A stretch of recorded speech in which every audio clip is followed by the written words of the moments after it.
buongiorno, adesso sì, ok, buongiorno carissimi. Tutto ok con voi? Tu che sei a casa, buongiorno. Siamo qua oggi per lodare il nostro Dio e avete percepito che c'è qualcosa di diverso qua oggi, questa mattina, no?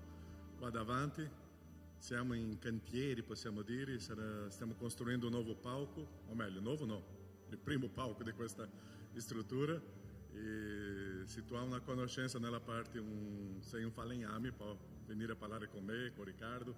Stiamo qua per servire e lavorare non so quanto tempo, ma ringraziamo il nostro Dio. Questo periodo è stato molto interessante, abbiamo i condizionatori, stiamo preparando il palco, stiamo sistemando la chiesa e man mano percepiamo quello che Dio sta facendo. Questo pomeriggio avremo l'assemblea amministrativa della chiesa e lì staremo informando e camminando delle tante cose che stiamo vivendo in questo periodo. Ieri eravamo qua, la sala, non dico praticamente piena, era piena veramente dei giovani qua, dei nostri adolescenti, e hanno vissuto una bellissima giornata, pomeriggio e sera, e ringraziamo il nostro Dio. E qua stiamo per adorare il nostro Dio.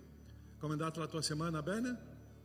Tutto ok? Sei contento? C'è qualcosa?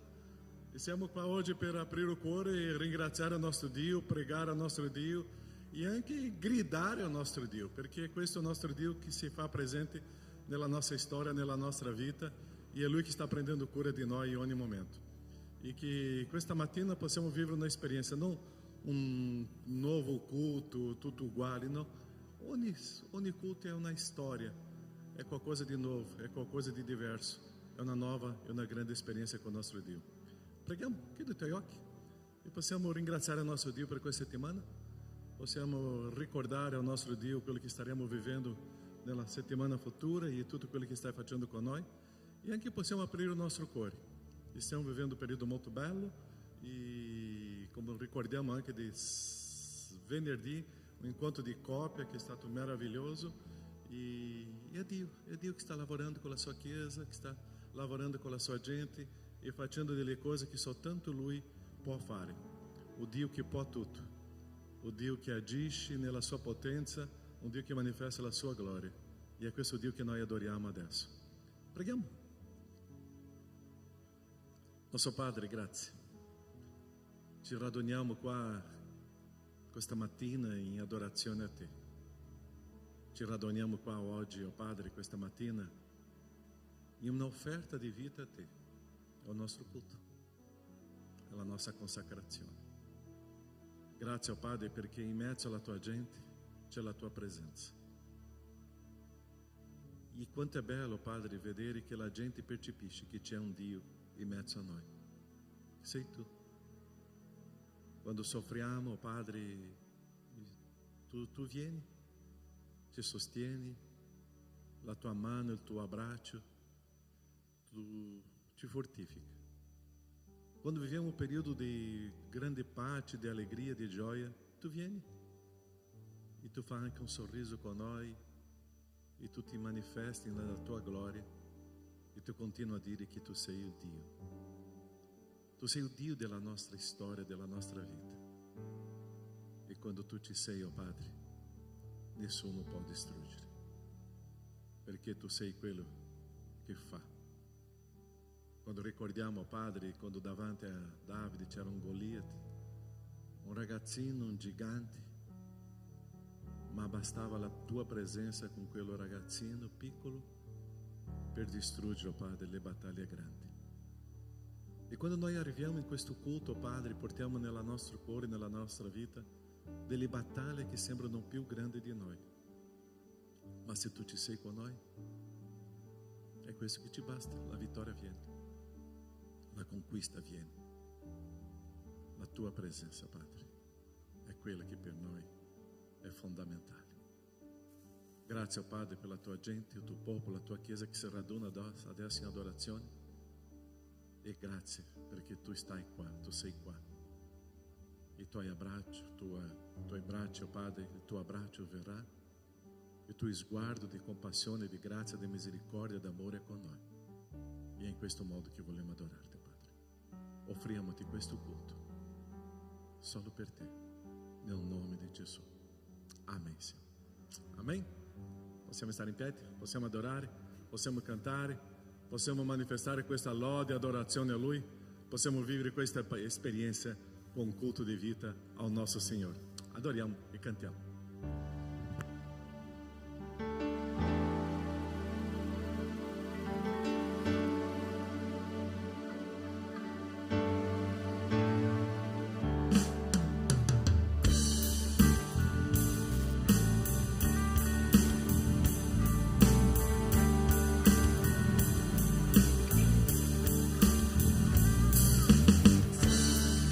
Santo, Santo,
anche se siamo molti, siamo un solo corpo in Gesù. Anche se siamo diversi, anche se abbiamo modi diversi di pensare, di vedere la vita, di approcciarci alle circostanze, noi siamo uno solo in Cristo Gesù. Amen.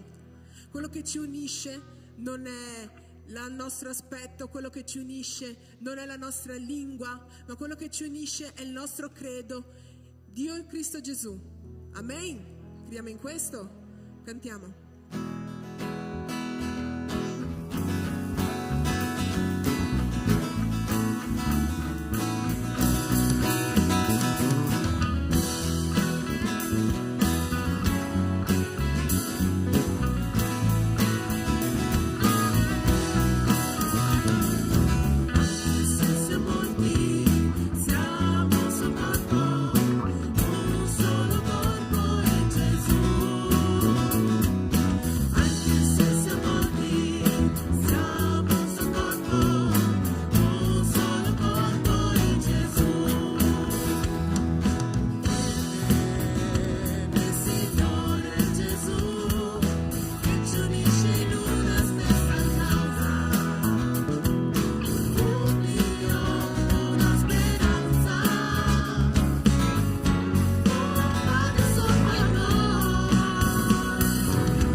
Siamo chiamati a mandare la parola di Dio, non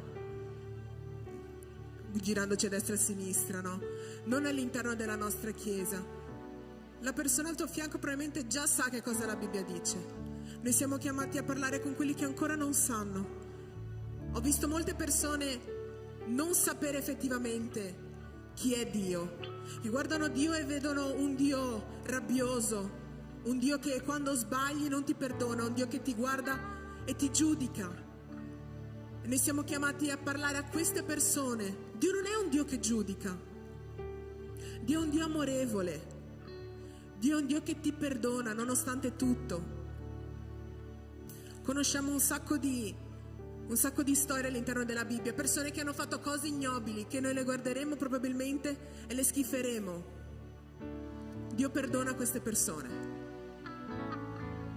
Dio perdona tutto, Dio perdona un adulterio, Dio perdona qualcuno che non si prende cura della propria famiglia. Dio perdona nonostante le circostanze e va oltre.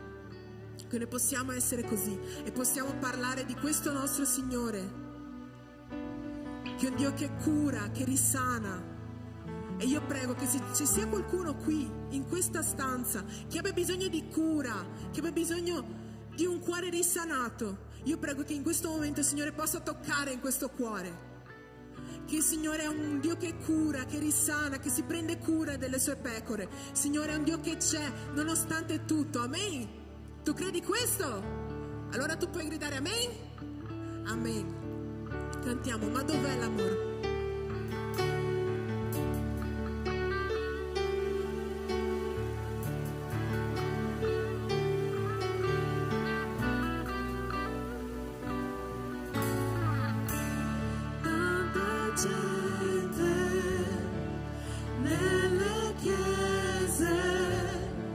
Quanti fuori persi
Signore, ti ringrazio perché tu ci dai sempre modo di riavvicinarti a te, Padre, di riavvicinarci a te, Padre.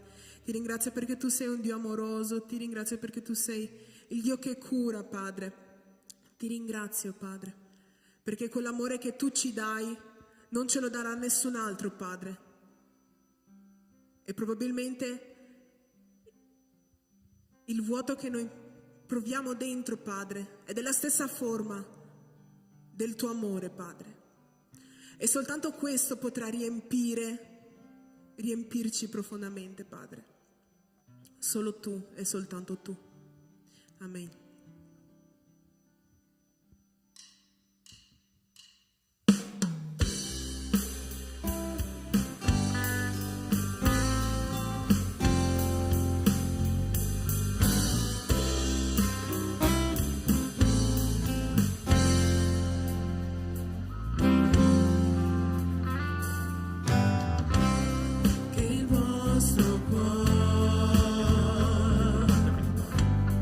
Non si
sono la vita,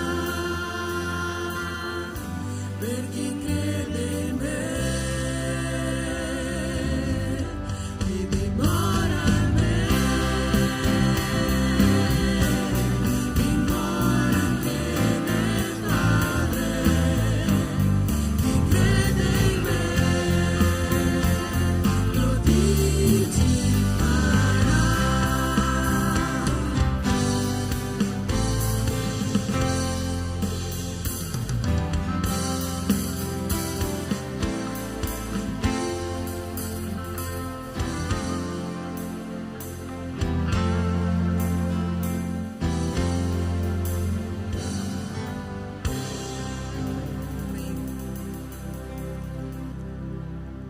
Noi abbiamo appena testimoniato e parlato che Lui è la vita, la verità. Ed è Lui che noi dobbiamo aggrapparci. Nonostante le mille difficoltà, nonostante i mille pensieri negativi, è a Lui che dobbiamo andare. Quando le cose si fanno difficili, è a Lui che noi dobbiamo andare. Non guardare a destra e a sinistra, perché guardando a destra e a sinistra, tutto quello che guardate morirà prima o poi. Cos'è che dura per sempre? Cos'è che c'è sempre stato e sempre ci sarà? Soltanto Lui. Preghiamo. Signore, ti ringrazio, Padre, per questo grandissimo amore, Padre. Ti ringrazio perché tu ci dai forza ogni giorno per andare avanti, Padre. Ti ringrazio perché tu ci ricordi sempre a chi dobbiamo guardare, Padre. Ci ricordi sempre che dobbiamo guardare te, nonostante le difficoltà, nonostante le mille avversità. Dobbiamo sempre guardare te, Padre, perché è da lì che la nostra forza verrà. La nostra forza potrà venire dalle circostanze positive, può venire da soldi, può venire da amici, Padre, ma tutto questo finirà. Tutto questo finisce, lo vediamo ogni giorno, Padre. È da te, soltanto te, che prendiamo la nostra forza, che dobbiamo prendere la nostra forza, Padre. Ti ringrazio per questo grandissimo amore, per questa forza, per questa tranquillità, Padre. E io prego che tutti quanti qua possano ricevere questa pace eterna, Padre. Ti ringrazio. Nel nome santo di Gesù. Amen. Potete sedervi.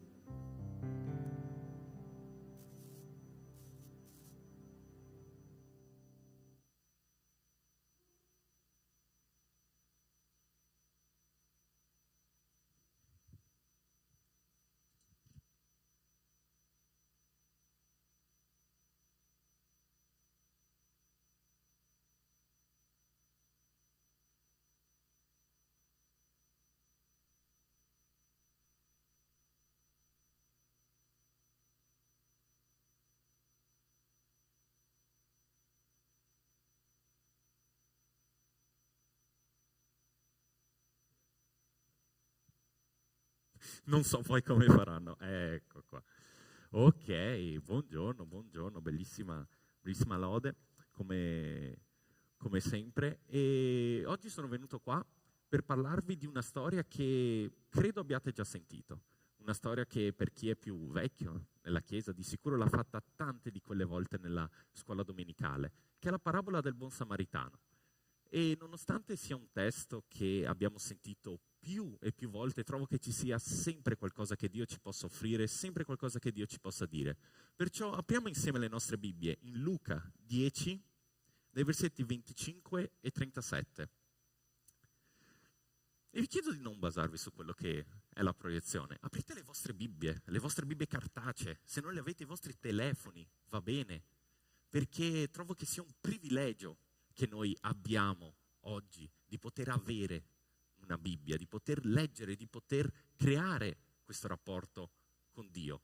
Non tutti ce l'hanno, perciò io trovo che dovremmo sfruttarlo al meglio, questo privilegio. Vi ho lasciato anche un piccolo aiutino nel caso non lo sappiate trovare, ok? Vangelo di Luca, capitolo 10.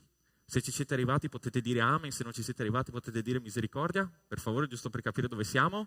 Amen o misericordia? Amen? Ok, ottimo. Perciò leggiamo insieme questo testo dal versetto 25 fino al versetto 37. E sta scritto così. Ed ecco, un dottore della legge si alzò per metterlo alla prova, dicendo: Maestro, che devo fare per ereditare la vita eterna? Gesù gli disse: nella legge che cosa sta scritto? Come leggi? Egli rispose: ama il Signore Dio con tutto il tuo cuore, con tutta l'anima tua, con tutta la forza tua, con tutta la mente tua e il tuo prossimo come te stesso. Gesù gli disse: hai risposto esattamente, fa questo e vivrai. Ma egli, volendosi giustificarsi, disse a Gesù: e chi è il mio prossimo? Gesù rispose: un uomo scendeva da Gerusalemme a Gerico e si imbatté nei briganti che lo spogliarono, lo ferirono e poi se ne andarono, lasciandolo mezzo morto. Per caso un sacerdote scendeva per quella stessa strada, ma quando lo vide passò oltre dal lato opposto.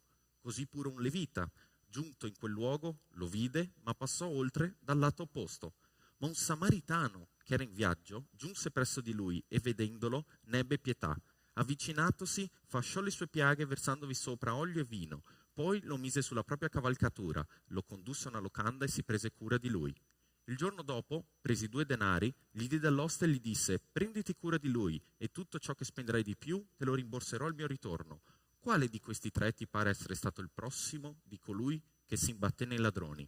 Quegli rispose: colui che gli usò misericordia. Gesù gli disse: va e fa anche tu la stessa cosa. Preghiamo insieme che il Signore ci possa parlare in questo momento. Ti ringraziamo, Padre, per questa giornata, questa possibilità che abbiamo di lodarti, di celebrarti, di ascoltare la tua parola e di poter seguire quello che tu ci insegni. Ti ringraziamo per questa splendida giornata, per questo luogo, per la possibilità che abbiamo di riunirci insieme. Ti prego adesso, Padre, di parlarci. Noi apriamo i nostri cuori per ascoltarti e vogliamo sentire quello che tu hai da dirci, quello che tu hai da insegnarci. Tutto questo noi ti chiediamo in nome di Gesù. Amen. Quindi, la prima cosa sulla quale mi voglio soffermare in questo testo è il cuore che noi utilizziamo, che noi abbiamo quando noi leggiamo le scritture. Perché se leggiamo con molta attenzione all'inizio del testo, sta scritto che il dottore della legge voleva mettere alla prova Gesù. Il dottore della legge voleva mettere alla prova Dio. Voleva fare il furbo, voleva trovare il buco nella legge, voleva trovare quale fosse la regola per scattaiolarci intorno. E questo nasce da una visione di legge come imposizione. Per dire, qua in Italia, a livello internazionale, abbiamo una certa fama di fare furbetti, abbiamo una certa fama che ogni volta che esce fuori una legge noi troviamo 2 modi per aggirarla. Questo perché? Questo perché naturalmente viviamo la legge, viviamo la regola come un'imposizione, come il governo ladro, brutto e cattivo che si impone su di noi, che vuole comandare la nostra vita. E spesso, umanamente, noi prendiamo questo anche con quello che riguarda la parola di Dio.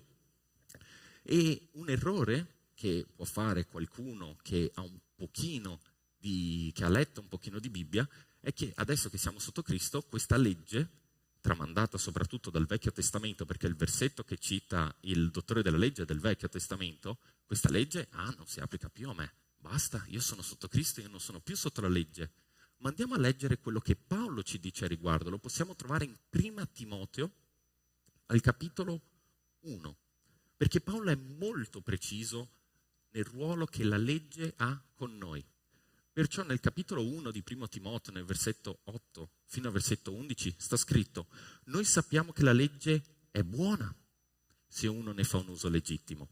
Sappiamo anche che la legge è fatta non per il giusto, ma per gli iniqui e i ribelli, per gli empi e i peccatori, per i sacrileghi e gli irreligiosi, per coloro che uccidono padre e madre, per gli omicidi, per i fornicatori, per i sodomiti, per i mercanti di schiavi, per i bugiardi, per gli spergiuri e per ogni altra cosa contraria alla sana dottrina, secondo il Vangelo della gloria del beato Dio che mi è stato affidato. Ora, questa lista molto lunga, e qui Paolo di sicuro si è tagliato, potrebbe tirare avanti ancora e ancora, ma quello che voglio che sia chiaro, cristallino, è che la legge è per noi. La legge fatta per i bugiardi come noi, per gli iniqui come noi, per tutte queste persone elencate qui, noi. La legge è per il nostro bene, la legge è per il benessere del nostro rapporto con Dio. La legge è utile perché riflette la santa volontà di Dio in questo mondo. La legge ci è stata affidata affinché noi possiamo svolgere questa volontà di questo Dio misericordioso, di questo beato Dio che vuole il massimo da noi. Perciò noi dobbiamo leggere questa legge non come qualcosa che nasce dall'oppressione, ma che nasce dall'amore. È una legge amorevole, una legge che ha a cuore il nostro benessere, la nostra sicurezza, il nostro rapporto con il creato, il nostro rapporto con Dio. E di conseguenza, dato che è una legge fondata sull'amore, è inutile cercare scappatoie, è inutile cercare raggiri, perché alla fine arriverà a meno di noi. Alla fine arriverà che danneggeremo noi stessi, ci daremo una zappata sui piedi. Soprattutto i genitori credo che capiscono appieno cosa vuol dire quando si parla di qualcosa, di una regola dettata dall'amore. Una regola data ai figli che di sicuro non capiscono, perché parlo per esperienza personale, non le capisco a volte, certe regole che mi danno i miei genitori, ma sono regole dettate da un amore per il mio benessere. Ed è una cosa molto umana prendere le regole, le leggi e volerle storpiare, voler trovare il buco e voler trovare qualche modo per aggirarle. Se mai un giorno vi capita di andare negli Stati Uniti, principalmente a New York, nell'isola di Manhattan, un'isola molto famosa a New York, troverete che fra i lampioni c'è un filo, un sottile filo che circonda l'intera isola. Ora un pastore ben più famoso di me direbbe: attento a quello che ti sto per dire, perché ti sto per raccontare una storia. Perché quel filo ha una funzione molto particolare. Nella lingua ebraica si chiama eruv e i rabbini ci tengono molto a tenere quel filo integro durante tutto il tempo. Perché i rabbini cosa hanno fatto? Hanno ricevuto la legge del Signore che è: tu non lavorerai il sabato. Va bene, cosa vuol dire lavorare? È una domanda legittima, cosa effettivamente vuol dire lavorare? Hanno smontato questa legge in altri 50 precetti, una lista che se avete tempo poi a casa ve la potete andare a vedere. Fra questa lista c'è il: tu non trasporterai al di fuori della tua abitazione.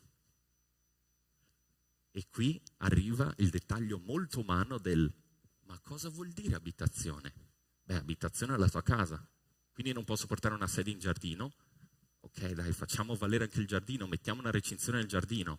Ma io non ho voglia di mettere una recinzione in giardino. Va bene, mettiamo un filo simbolico. Ma chi mi dice che questo filo simbolico lo devo fermare solo nella mia proprietà? Perciò a New York un ebreo, osservante della legge al 100%, può prendere il suo proprio materasso, portarlo da Manhattan Nord a Manhattan Sud, più o meno una ventina di chilometri, il giorno del sabato, senza appesantirsi la coscienza. Perché? Perché io sono dentro l'eruv, perché io sono dentro alla proprietà e quindi tecnicamente non sto trasportando. Credo che capite il fatto che questo è un processo molto umano e che forse non era esattamente questo quello che Dio intendeva con quel non lavorerai il sabato. Ricordate della tratta dei farisei? Erano anche quelli che hanno visto Gesù guarire durante il giorno del sabato e gli hanno subito puntato il dito e gli hanno detto: tu non puoi guarire il giorno del sabato. Perciò quando noi ci avviciniamo a queste scritture, a queste leggi, dobbiamo sempre pensare: con che cuore io mi sto avvicinando a queste scritture? Con un cuore umano, con un cuore che sta cercando di schivare, con un cuore che sta vedendo tutto questo come oppressione, o con un cuore che è disposto ad accettare con amore quello che il Signore mi vuole dire? Sempre rimanendo lì in Prima Timoteo, nei versetti subito prima, troviamo un chiaro monito da parte di Paolo verso esattamente questo tipo di ragionamenti. Lo possiamo trovare sempre nel primo capitolo, nel versetto fra il 4 e il 7, in cui sta scritto: e di non preoccuparsi di favole e di genealogie senza fine, le quali suscitano discussioni invece di promuovere l'opera di Dio che è fondata sulla fede. Lo scopo di questo incarico è l'amore che viene da un cuore puro, da una buona coscienza e da una fede sincera. Altri hanno deviato da queste cose, si sono abbandonati a discorsi senza senso, vogliono essere dottori della legge, ma in realtà non sanno né quello che dicono né quello che affermano con certezza. Prendere queste leggi, prendere questi comandamenti da parte di Dio come quello che abbiamo sentito subito all'inizio: ama il tuo prossimo come te stesso, non come un'imposizione, non come un peso, non come un'oppressione, ma con amore, ma con uno spirito di missione e di umiltà. Perché una volta che abbiamo letto le scritture, ovviamente bisogna metterle in pratica, o perlomeno spero che nella tua vita ci sia un certo ragionamento di una volta che io ho preso, io voglio mettere in pratica. Ed è una cosa molto interessante perché nella parabola del buon samaritano ci sono tante figure, no? Inizia con la persona, la vittima, della quale non abbiamo nessuna conoscenza di chi sia, di che cosa stava facendo, perché stava percorrendo una strada così pericolosa e così impervia. Poi arriva il sacerdote. E vi prego, non vedete questo agli occhi della nostra comunità, agli occhi del XXI secolo. Ah sì, il sacerdote era francamente un pastore. No, perché nella cultura ebraica il sacerdote era qualcosa di molto più pesante. Non era solo il punto di riferimento della comunità, non era soltanto qualcuno che doveva insegnare le scritture, ma quell'uomo era il collegamento diretto fra Dio e l'uomo. Se tu volevi parlare a Dio, tu dovevi andare dal sacerdote. Se tu avevi peccato contro Dio e dovevi presentare in perdono un'offerta, la dovevi fare davanti a un sacerdote. Nessuno si poteva schivare questo, neanche i re potevano non sottomettersi sotto l'autorità di un sacerdote. Poi troviamo un levita. Il levita, nonostante non fosse un discendente diretto di Aronne, era comunque una persona che era stata santificata, era stata riservata sin da prima della sua nascita per servire nel Tempio, per fare tutte le cose di collegamento al Tempio, prendersi cura, per poter parlare con la persona, assistere i sacerdoti.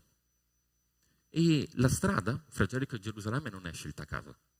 La strada fra Gerico e Gerusalemme è un percorso difficile. Stiamo parlando di un dislivello di 1 chilometro fra Gerico e Gerusalemme. Stiamo parlando di una strada che era conosciuta per essere lunga, per essere difficile, per essere piena di briganti.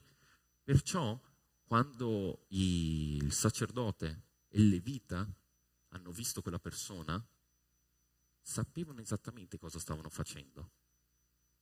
Quel menefreghismo, quel profondo disinteresse che possiamo vedere in queste due figure è un qualcosa che ritroviamo più volte, è un qualcosa che ci ricorda di Caino. In Genesi 4,9 sta scritto: il Signore disse a Caino: dov'è Abele tuo fratello? E gli rispose: non lo so, sono forse il guardiano di mio fratello? Chi sono io per accudire la vita di un altro? Chi sono io per interessarmi della vita di un altro? Troviamo ancora nel Vecchio Testamento, perciò, tutti i testi che erano a disposizione del sacerdote, del levita, del dottore della legge che troviamo in queste parabole. In Proverbi 21,13: chi chiude l'orecchio al grido del povero griderà anche egli e non gli sarà risposto. Parole durissime da parte del Signore che rivelano una profonda verità. In quel momento il sacerdote e il levita stavano firmando la condanna a morte di quel poraccio. Stavano firmando la condanna a morte perché nessuno sarebbe passato per di là. Era un caso che fossero passate quelle due figure. Magari loro non erano andate lì a picchiarlo, a rubare e a tutto, però in qualche modo attraverso l'omissione di soccorso lo stavano uccidendo. E poi arriva il samaritano. Il samaritano, per chi non lo conoscesse, è una figura molto disprezzata da parte degli ebrei. Faide generazionali che proseguono da anni e anni e anni, da generazioni, da decenni, centinaia di anni, attraverso profonde differenze religiose. I samaritani non riconoscevano Gerusalemme come unico luogo del culto, eppure questo è l'unico che si avvicina e si ferma. Sinceramente ad oggi non so se ci sia qualche paragone che posso farvi per capire quanto disprezzo c'era da parte degli ebrei verso il samaritano. Però questo samaritano si ferma e utilizza olio e vino per guarire le ferite di questo sconosciuto che era lì, sulla strada, ferito.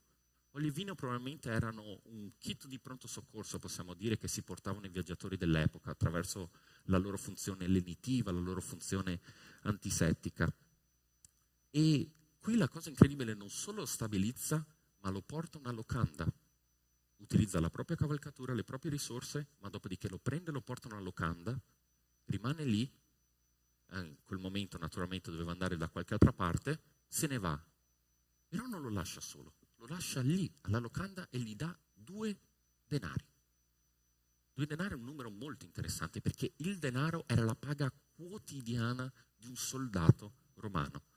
Perciò prendete la paga che avete in una giornata, moltiplicatela per 2, quella è più o meno la cifra che il samaritano ha versato per il benessere di un perfetto sconosciuto. Quel samaritano ha espresso totalmente la pietà che il Vangelo ci implora di utilizzare. Ci dimostra una pietà, un amore, mi scappa la parola in italiano, carigno in italiano, una cura, un affetto verso una persona che non aveva niente a che fare con lui. Questo stesso affetto, questo stesso amore che il Vangelo poi ci trasmette, ci impone di provare verso in primis la nostra famiglia, poi la nostra Chiesa, i nostri fratelli in Cristo e poi il mondo. Perché di nuovo, ama il tuo prossimo come te stesso, non ha nessuna limitazione. Prossimo, deve essere per forza vicino? No? Perciò, continuando, vediamo nel versetto 29 di Luca 10 una parola molto interessante, perché il dottore della legge sta scritto che voleva giustificarsi, voleva trovare la propria giustizia. Questa è una cosa molto interessante perché, di nuovo, era un dottore della legge, lui sapeva di che cosa stava parlando. Non è Gesù che dice ama il Signore con tutto il tuo cuore, con tutta la tua anima, con tutte le tue forze. No, è il dottore della legge perché lui già sapeva quali erano i comandamenti. Eppure lui ha voluto cercarsi una propria giustizia, non si è affidato alla giustizia di Dio e ha deciso di interpretare questo testo come più gli pareva. E non solo lui, perché i farisei dell'epoca avevano questa concezione del prossimo come del giusto. Perciò quando il Signore mi dice di aiutare il prossimo, loro lo leggevano come aiutare il giusto, aiutare la persona che sta bene, aiutare la persona che è già benedetta dal Signore.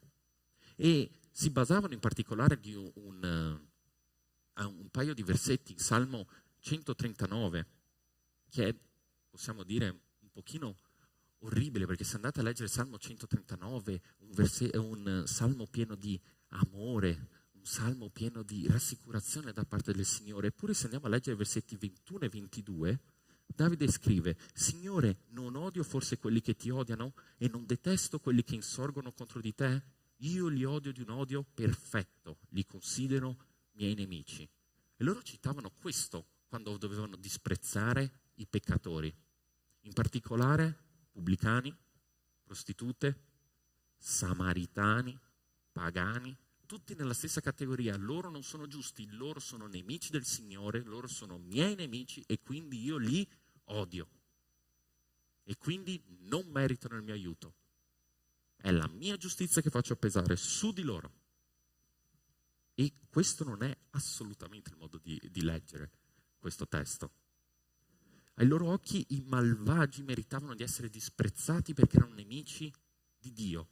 Eppure questo samaritano si ferma e fa la cosa giusta, fa la cosa secondo i comandamenti di Dio.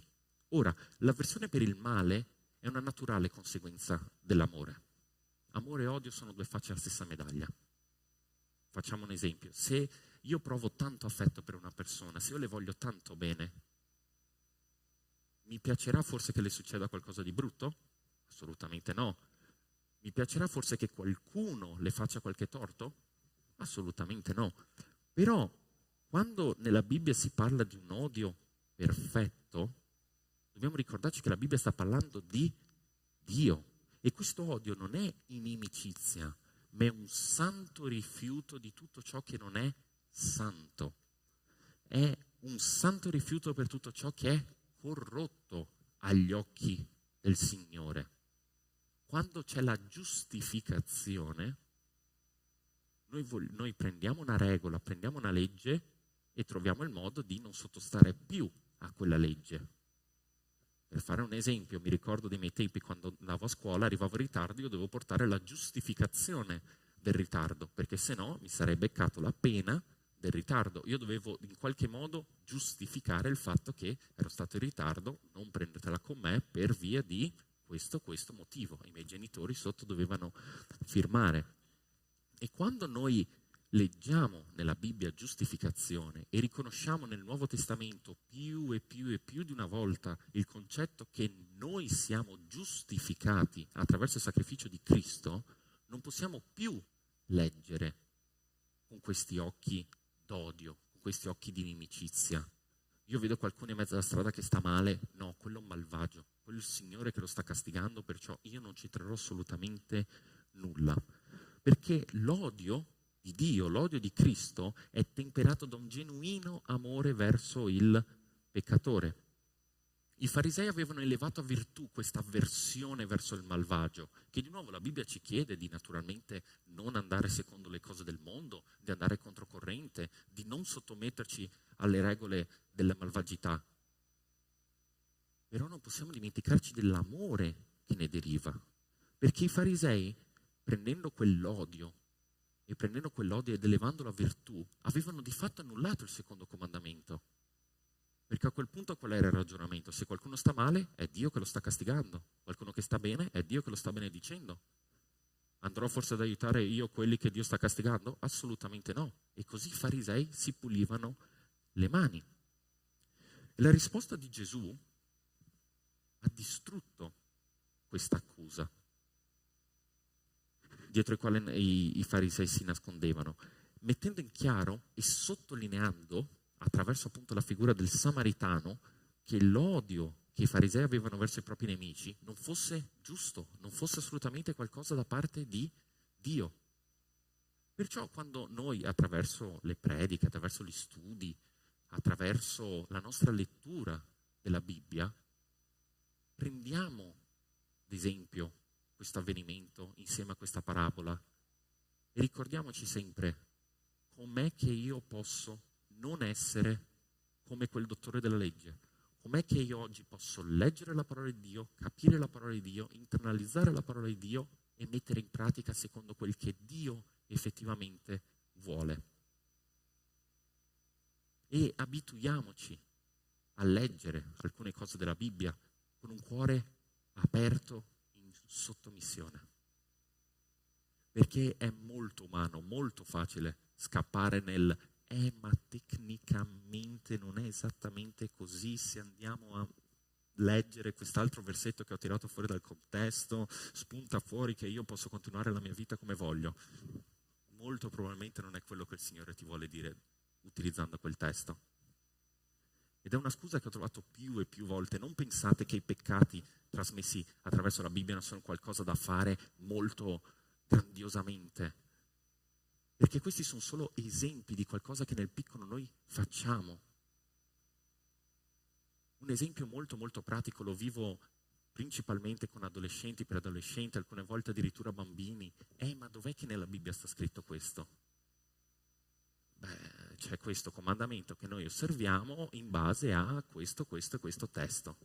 Ok, ma dov'è che nella Bibbia sta scritto nero su bianco che io non posso nascondermi con la mia fidanzata al buio lontano da tutti? E a quel punto io sorrido, perché le domande ovviamente bene accolte, e ci sono alcune domande molto legittime, però stiamo attenti, alcune domande cercano risposte, alcune domande cercano via di fuga. Perciò leggere la parola di Dio, sì, farsi domande per capire meglio il testo, sì, ma sempre riconoscere, sto cercando risposte o sto cercando sotterfugi, o sto cercando vie di fuga. Preghiamo insieme che il Signore ci possa parlare, non solo con questo testo, ma ancora con altri, che possa illuminare i nostri cuori in modo che noi possiamo leggere questi testi e possiamo ascoltare quello che il Signore ci dice con un cuore aperto, con un cuore sottomesso. Non solo come ha fatto quel samaritano, ma come tanti altri nella Bibbia, tanti altri nelle nostre chiese, tanti altri nei nostri fratelli. Preghiamo insieme. Ti ringraziamo, Padre, per questa giornata che ci hai dato. Ti ringraziamo per questa opportunità che abbiamo di leggere la parola, di ascoltarti. E noi vogliamo sottometterci a te, Padre. Vogliamo ascoltarti, riconosciamo come siamo indegni, come siamo empi ai tuoi occhi, come siamo malvagi, e ti ringraziamo, Padre, per la tua infinita misericordia che applichi su di noi ogni giorno. Padre, per favore, illuminaci attraverso la tua parola, illuminaci attraverso la tua conoscenza, il tuo amore, attraverso le tue leggi, le tue regole, in modo che possiamo vivere una vita sempre più vicina a te, in modo che possiamo vivere una vita sempre più secondo il tuo disegno, secondo quello che tu desideri nella nostra vita. Ti chiediamo, Padre, di perdonarci tutte quelle volte che abbiamo cercato di scappare, che abbiamo cercato di trovare il buco, che abbiamo cercato di trovare modo di continuare le nostre vite senza di te. Perdonaci, Padre, per quelle volte che abbiamo storpiato la tua parola, che abbiamo voluto trovare il nostro modo, la nostra giustizia in quello che in verità è la tua giustizia e sono i tuoi modi. Chiedo di benedire questa Chiesa, questa comunità, i nostri fratelli, tutti noi, in modo che possiamo seguirti sempre di più, possiamo apprezzarti sempre di più e possiamo davvero, Padre, amarti e possiamo anche amare i nostri fratelli come tu ci hai amato. Tutto questo noi ti chiediamo, Padre, nel nome di Gesù. Amen.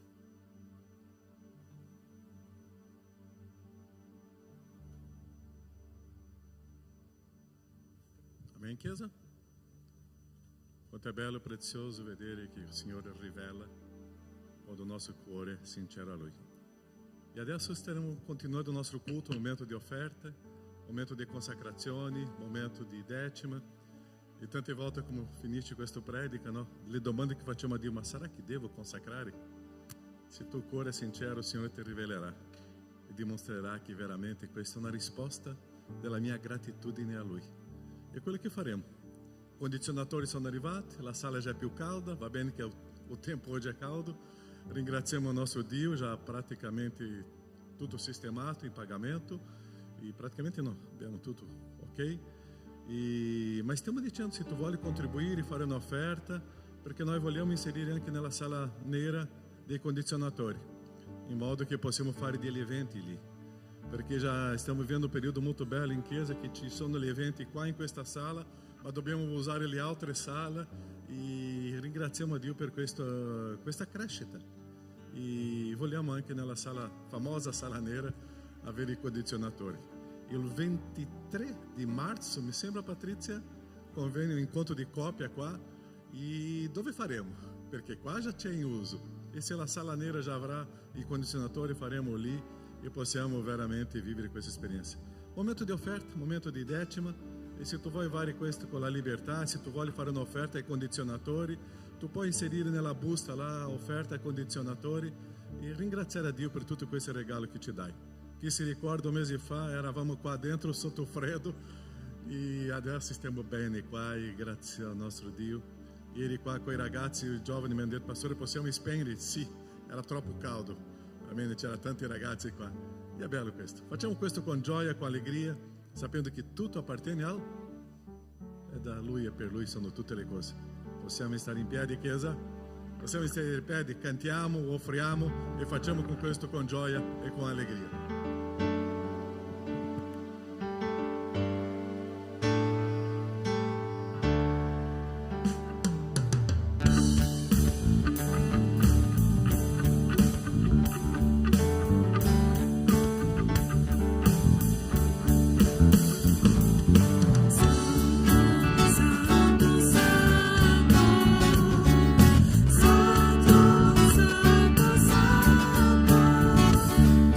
Santo,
ringrazio per le decime, le offerte, Padre, che sono state date. Signore, ti ringrazio per la tua parola, Padre, ti ringrazio per il tuo amore. E ora che noi torneremo alle nostre case, che noi possiamo prendere la tua parola e usarla come metro di giudizio, come lampada al nostro piede, Padre, che noi possiamo non cercare vie di fuga, ma che noi possiamo fare esattamente quello che ci dici tu, Padre, perché tu l'hai fatto per amore, Padre, non per volerci bacchettare, ma perché questo è quello che ci aiuterà, Padre, ci renderà liberi. Ti ringrazio nel nome santo di Gesù, amen. Potete sedervi.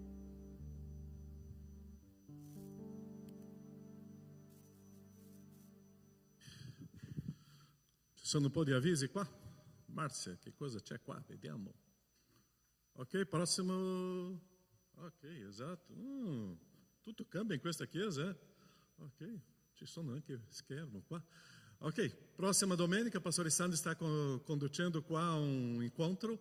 Non è solo per i ragazzi, è per i giovani, è per tutta la chiesa. Sono le domande, sono i dubbi, sono le cose che tu hai dubbi della fede e noi staremo qua seduti per terra qua, ricordando il capitolo 5 di Matteo, Sermone sul Monte, quando Gesù si siede insieme alla gente là e comincia a dare delle spiegazioni e parlare. E noi stiamo creando questo momento qua in chiesa di parlare, di domandare, di fare delle domande e risposte. E prossima domenica, dopo il culto, ok? Mangiamo un panino qua e partiamo subito, ok? L'altro, Marzia, abbiamo avanti, ok? Ecco, i figli sono del Signore, baby shower. Olivia è qua oggi, ok? C'è la Vittoria. Vittoria no, era ieri qua. Sono due mamme in dolce attesa, no? 2 marzo a Conegliano, la nostra chiesa a Conegliano, lì. Ok? Ok, 23 anni della chiesa, non è più una bambina, neanche un adolescente, già una giovane chiesa. 17 marzo saremo qua a celebrare il nostro Dio, un culto di ringraziamento, perché è una bella storia di questa chiesa. E staremo questa domenica, quella domenica, tra un mese, ok? Potete venire qua, portate i vostri amici e i vostri, soprattutto i vostri nemici, per adorare il nostro Dio qua assieme quel giorno. Ok? A Ministero delle Proiezioni partecipa anche tu, formazione Emanuele, ok? Abbiamo bisogno delle persone lì, abbiamo tante attività, anche il Ministero dei Mixer, ok? Avete percepito qualche cambiamento qua indietro? Siamo in cantieri qua, ok? Siamo in lavoro e stiamo costruendo un palco qua indietro e speriamo che per l'anniversario della chiesa, pronto Riccardo? Ok. Così se volete dare un appoggio, una mano, potete parlare con Riccardo, con l'altro membro della chiesa, ma che possiamo vivere questa esperienza anche nel mixer e servire il Signore qua. Così per un periodo staremo in questo modo e per il 20, speriamo che il 17 di marzo già possiamo stare qua con un palco. Ok? Chi annaffia sarà anche annaffiato, raccolta bene sempre la terza domenica, già abbiamo lasciato il cestino là indietro, ok? Potete portare il cibo? Qualcosa in più? Finito? Marzia, l'avviso quello del tuo ministero dei giovani coppia. Avremo convegno di giovani coppia il 8, 9 e 10 di marzo, ok? Se tu sei esatto, convegno giovani coppia, se tu sei sotto 35 anni di età, avremo questo evento a Peschiera del Garda. Noi abbiamo fatto un evento meraviglioso venerdì con tutte le coppie della chiesa a Covolo di Pederoba, è stato bellissimo, ringrazio a tutti quelli che erano lì presenti. E siamo stati là una serata, un bello gruppo, grazie a Dio.